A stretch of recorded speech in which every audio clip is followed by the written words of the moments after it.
Et salut à tous, c'est Jordan de la chaîne Jordan JJ Motions, Jordan Emotion ou peu importe comment la chaîne s'appelle.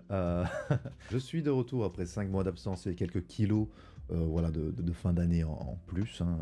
Je suis là pour vous offrir une nouvelle page de mon carnet de voyage. Et pourquoi pas vous motiver à réaliser des choses sympas si toutefois vous vous sentiriez un peu, comment dire, voilà, restreint dans votre vie, rythmé par les tests Covid, les passes sanitaires et la morosité ambiante voilà, du moment, tout simplement. Je vais parler d'un truc qu'on ne fait plus, So 2019, les voyages et le lien entre le sport et les voyages. Vous n'êtes pas sportif? Grand bien vous fasse, vous pouvez rester, il n'y a pas de souci, on va pas se mentir, ça va être plutôt à base de grosses conneries cette vidéo, comme j'ai l'habitude de le faire. Et puis ce sera très lié à des objets plutôt que voilà, un contexte particulier ou voilà, juste une analyse sportive. Non, non, on va parler de voyage, d'anecdotes de voyage liées à des objets liés au sport. Voilà. En bref, le sport, les amis, cette activité physique que l'on fait subir à notre corps pour nous sentir mentalement meilleurs si par chance ou par habitude de l'effort, nous avons un seuil de tolérance à la douleur assez important. Du sport, j'en faisais quand j'étais gamin, de la natation, du volleyball, mais en vrai, je n'en avais rien à foutre. Soyons honnêtes. Posons ça là, de manière tranquille, le sport, j'en avais rien à foutre. Je préférais jouer à la console et lire des mangas. Yes.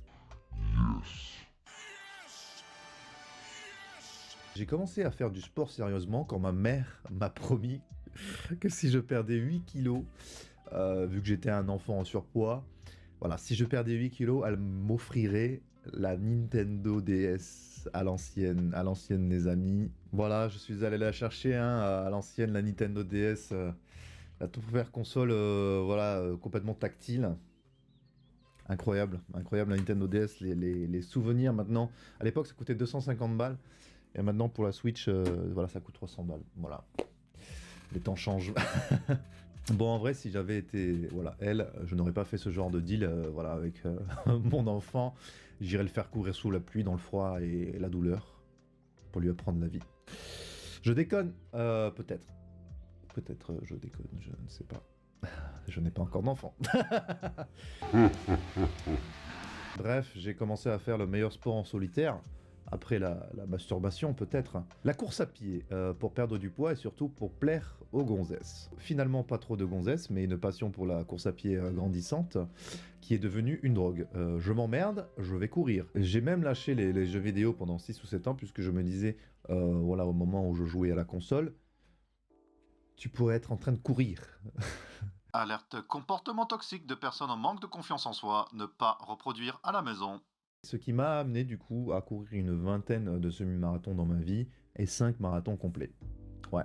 J'ai même fait une recherche à l'université aux États-Unis sur la course à pied au cinéma, avec pour mascotte de recherche Forrest Gump qui court à travers les États-Unis. J'ai fait un reportage sur courir à l'université au marathon de Savannah en Géorgie. Je me filmais en courant. Et ça cassait les couilles aux gens. Oui, et je comprends. Qu'est-ce que tu branles, mec? Arrête de filmer. Cours. Très souvent, je filmais mes entraînements de course à pied, où je me filmais voilà, en caméra selfie, comme ça, là, et je me disais, oh yes, it is so good to run today, wow, what a beautiful weather. Énervant, énervant le mec. Quelque chose qui est important de noter également, c'est que la course à pied, c'est une drogue, hein, c'est littéralement une drogue. C'est une drogue, donc ça nous rend euphorique et ça nous rend aussi dépressif, donc c'est un équilibre à trouver pour effectivement se sentir bien dans son corps, c'est pas toujours évident. Ça a été montré dans plusieurs œuvres artistiques, hein. Moi je pense surtout à un film qui s'appelle La solitude du coureur de fond, The Loneliness of the Long Distance Runner, de Tony Richardson, un film des années 60. Ça parle de ce mec, Colin Smith, qui se retrouve dans une maison de redressement, hein, tout simplement, et il trouve sa liberté dans sa tête à travers la course à pied, qui le rend à la fois euphorique et qui lui permet de s'évader de ce monde un peu morose. Je pense que si beaucoup de gens se sont mis à la course à pied durant le confinement, c'est qu'il y a une raison en fait, c'est que c'était la seule façon vraiment de pouvoir s'exprimer pleinement à travers le corps, mais également l'esprit, en faisant marcher un peu toutes les bonnes vibes qu'on fait sortir à travers nos shoots d'endorphine, d'adrénaline, de la course à pied. Voilà, une sorte de drogue naturelle, mais voilà, comme toute drogue, il faut pas en abuser. Hein. Clairement, il faut pas en abuser. Moi-même, j'ai pu faire des burn-out hein, de course à pied. Il y a des moments où je me dis, mais pourquoi je faisais ça et souvent, quand on arrive à ce point-là, c'est à ce moment-là où on arrête de progresser, hein, puisque on n'a plus envie d'en faire. On n'a plus envie d'en faire et on s'arrête. On s'arrête tout simplement pendant des mois et genre, l'effort qu'on a produit pour essayer de s'améliorer, eh ben, il fait l'effet inverse. Il fait l'effet inverse parce que du coup, comme on a fait un burn-out, on s'arrête complètement de courir, on ne progresse plus. Donc voilà, un équilibre à trouver. Ce n'est pas toujours évident. Ça vient avec l'expérience, la maturation et l'âge. Oui, oui, mes amis. Moi, tu me parles pas d'âge. L'écrivain romancier japonais Haruki Murakami avait écrit voilà, ce livre autoportrait de l'auteur en coureur de fond. En fait, ce mec, ça a toujours été un coureur de fond, un mec qui faisait de la course à pied, il en faisait régulièrement et il est passé par toutes les phases de la vie. Il courait parce qu'il était bien, mais il courait aussi parce qu'il était dépressif, il courait parce que... Enfin, voilà. La course à pied, c'est vraiment très relié à un état d'esprit, pour moi comme pour lui. En ce moment, je suis dans la phase, je veux découvrir d'autres choses à travers mon corps, et c'est pour ça que je me suis entraîné avec un club de triathlon au début de l'année. Malheureusement, je n'avais pas eu le temps de continuer, donc voilà, to be continued. Effectivement, nager et faire du vélo, c'est vraiment autre chose, mais à la fois très relié. Ça reste quand même un sport assez solitaire, et se battre contre soi-même, d'une manière différente. Et c'est vrai que c'est ce que je recherche, plutôt que de faire un nouveau marathon. J'en ferai sûrement de nouveaux, des marathons. C'est vrai qu'en ce moment, je recherche autre chose en termes de performance sportive. De ces courses à pied, j'ai gardé de bons souvenirs. Et c'est de ça qu'on va parler dans mes dossards, dans mes médailles, mais surtout mes chaussures. Je vous présente mon Hall of Fame, mes chaussures de ma vie et les souvenirs que j'ai à travers ces paires. C'est parti, j'ai envie de vous dire. On va partir sur la première marque que j'utilisais voilà, quand j'ai commencé à vraiment courir. C'était les New Balance. New Balance 890 V3. Voilà, je les appelais les Spider Shoes parce qu'elles avaient un petit côté Spider-Man avec ce côté jaune et rouge. C'était vraiment les premières chaussures que j'avais achetées à Decathlon d'ailleurs, quand il y avait encore des marques autres que les marques Decathlon. Quand il y en avait beaucoup d'autres, il y en a toujours mais un peu moins. Et très très bon souvenir avec ces chaussures, c'est avec ces chaussures-là que j'ai commencé à vraiment progresser en course à pied. J'ai même couru par exemple le semi-marathon de la Grande Motte, où je faisais mes premiers temps en 1h55 ou des bananes comme ça. Et j'ai dû courir, effectivement à l'époque, mon premier marathon ever, c'était le marathon de Montpellier en 2014. Voici la médaille. Qui n'est pas ouf, en fait ça montre juste la place de la comédie. À l'époque, à Montpellier, le marathon de Montpellier se passait principalement à Montpellier. C'était pas à Montpellier Métropole. C'est-à-dire que maintenant c'est Montpellier Métropole, on court jusqu'à Palavas, les Flots, en passant par Latte et Pérol, mais non, avant c'était vraiment le marathon de Montpellier, c'était vraiment sympa, il y avait du dénivelé. Et ma foi, très bon souvenir de ce tout premier marathon que j'avais fini en 4 heures, je dirais entre 4h10 et 4h20, ce qui est pas si mal pour un premier marathon, on va pas se mentir. Et voilà, les New Balance, du coup, je suis tombé amoureux de cette paire de chaussures, les Spider Shoes, qui m'a amené effectivement après à continuer sur cette marque pendant un temps. Ensuite, j'ai commencé à voyager à travers le monde, notamment aux États-Unis, où j'avais mon meilleur pote qui habitait près de Rochester, New York, upstate New York. Et du coup, je me suis fait plein de potes déjà étrangers à Montpellier qui étaient venus faire des études à Montpellier, des potes américains et qui vivaient beaucoup dans le nord-est des États-Unis, du coup, État de New York, du Vermont, du Massachusetts et tout. J'ai ensuite couru le marathon de Montréal, qui était mon deuxième marathon, avec ces chaussures-là qui sont juste les successeurs des New Balance 890 V3, et ça c'est les 890 V5. J'ai pas eu les V4. Les 890 V5 qui étaient pas mal, couleur citronnée. C'était pas mes chaussures préférées en termes de confort, d'ailleurs on peut voir qu'il y a des trous. En fait j'ai des trous dans la chaussure, Ce qui veut dire que du coup mon pied n'était pas forcément hyper bien placé. C'est dommage parce qu'elles sont assez propres par ça. J'ai une anecdote sur le marathon de Montréal. C'est à propos de gonzesses, hein. Je suis désolé, hein, parce que les gonzesses et la course à pied, pour moi, c'est très relié. Faut croire. Je m'étais amouraché d'une meuf dans le Vermont, qui habitait dans le Vermont. Et il se trouve qu'en fait, Montréal est juste à côté du Vermont. Le Québec, c'est à côté de l'état du Vermont aux États-Unis. Et je pensais que j'allais plus jamais la revoir. Et puis j'essayais de trouver genre une excuse pour aller la revoir. Et c'était d'aller courir le marathon de Montréal. Et j'étais en mode ouais, mais toi, ouais, je sais pas. Ouais, je suis passé à autre chose, ouais. Mais j'ai eu cette opportunité, oh là là, du marathon de Montréal, alors que tu habites toujours dans le Vermont. Waouh, c'est à côté, ça aurait été bête de pas venir. J'en avais rien à foutre, je voulais juste l'avoir en fait. C'est vrai, j'ai couru un freaking marathon avec la médaille du 25e anniversaire du marathon de Montréal. J'ai couru un freaking marathon juste pour elle. Incroyable, mais du coup j'ai passé... Elle ne voulait plus de moi, hein. Elle ne voulait plus de moi, je peux vous le dire. C'était clair et net. Mais bon, on a quand même passé un bon moment, mais bon, en fait, c'était plus trop ça déjà. Et du coup, en fait, j'ai passé une semaine à m'entraîner autour du Lake Champlain dans le Vermont. C'était en début septembre 2015. Et j'ai fait du vélo autour du Lake Champlain. Et du coup, je suis arrivé au marathon de Montréal en pleine forme. Moi, c'était déjà ça, quoi. Je découvre la ville de Montréal en courant le marathon, tout simplement. Et je claque mon meilleur temps en marathon ever. Je finis en 3h43 ou un truc comme ça. Voilà, j'étais habillé dans les habits de mon équipe de foot de cœur, hein, qui est le Montpellier Hero Sports Club, le MHSC. Voilà, qui fêtait ses 40 ans à cette époque-là. J'ai beaucoup de souvenirs liés à cette période quand j'ai couru le marathon de Montréal, notamment avec le Vermont. Il m'est arrivé encore des anecdotes de folie que peut-être que je vous raconterai un de ces quatre. Nouvelle paire de chaussures, voilà, c'est une boîte Nike, mais on est toujours sur des New Balance. Je cherchais des successeurs au New Balance 890 V5 et puis au final je suis arrivé sur voilà les New Balance 1400 V2 ou V3 c'est ça, qui sont magnifiques, hein, qui sont vraiment très belles et voilà, très légères également. Franchement, j'étais hyper fan de ces chaussures-là et je peux encore les mettre de nos jours en tant que sneakers. J'ai des trous, par contre, j'ai des trous au niveau de la semelle. C'est ça le problème en fait, qui fait que je les ai mis à la retraite. C'était à une époque où je regardais beaucoup de youtubeurs pour m'acheter les prochaines paires qui pourraient me plaire et je voulais rester sur les New Balance parce que du coup, c'était vraiment les chaussures qui m'ont plu le plus, avec qui j'ai eu des bons souvenirs. J'ai commencé la course à pied avec les New Balance, donc je voulais rester sur cette marque.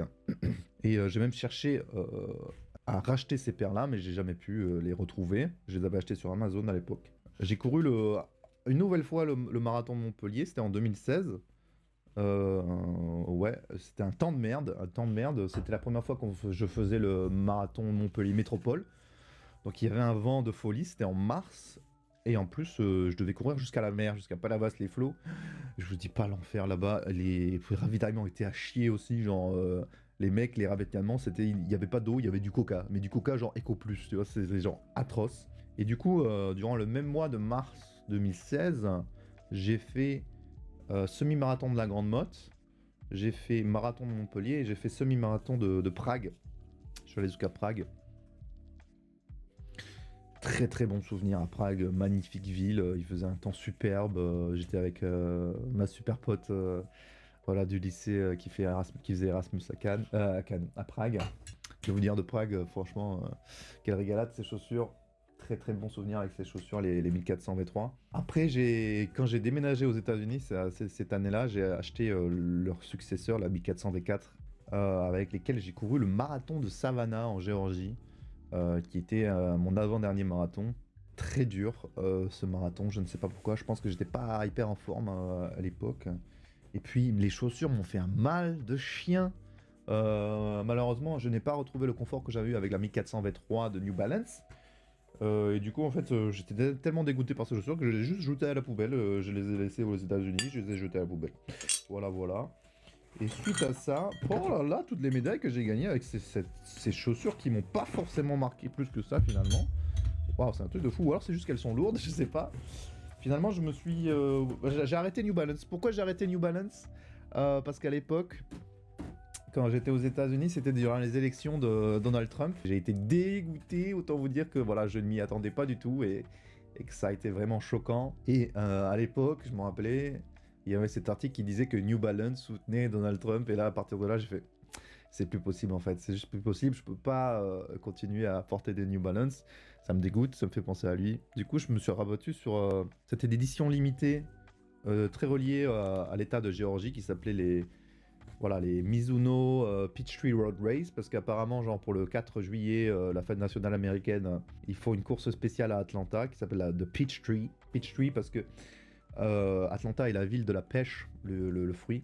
Et du coup, super magnifique chaussure en partenariat avec Mizuno. Mizuno Wave Rider 19. Chaussure très belle, hein, mais pas très confort. Pas du tout adapté pour mon pied, en fait, on va pas se mentir. J'étais plus en forme. À cette époque-là, j'étais déjà plus en forme. Aux États-Unis, j'ai pris beaucoup de poids parce que j'étais stressé par mes études. J'avais pas le temps de bouffer ou j'étais pas concentré sur la bouffe. Je continuais à courir, mais même en fait, ma santé s'était dégradée déjà de manière énorme. Donc là, on a la médaille du marathon de Savannah que j'avais couru avec les New Balance qui m'ont fait mal aux pieds. Les moments sympas. Voilà. Hop. Ah oui, putain, mais j'en ai couru pas mal avec les Mizuno.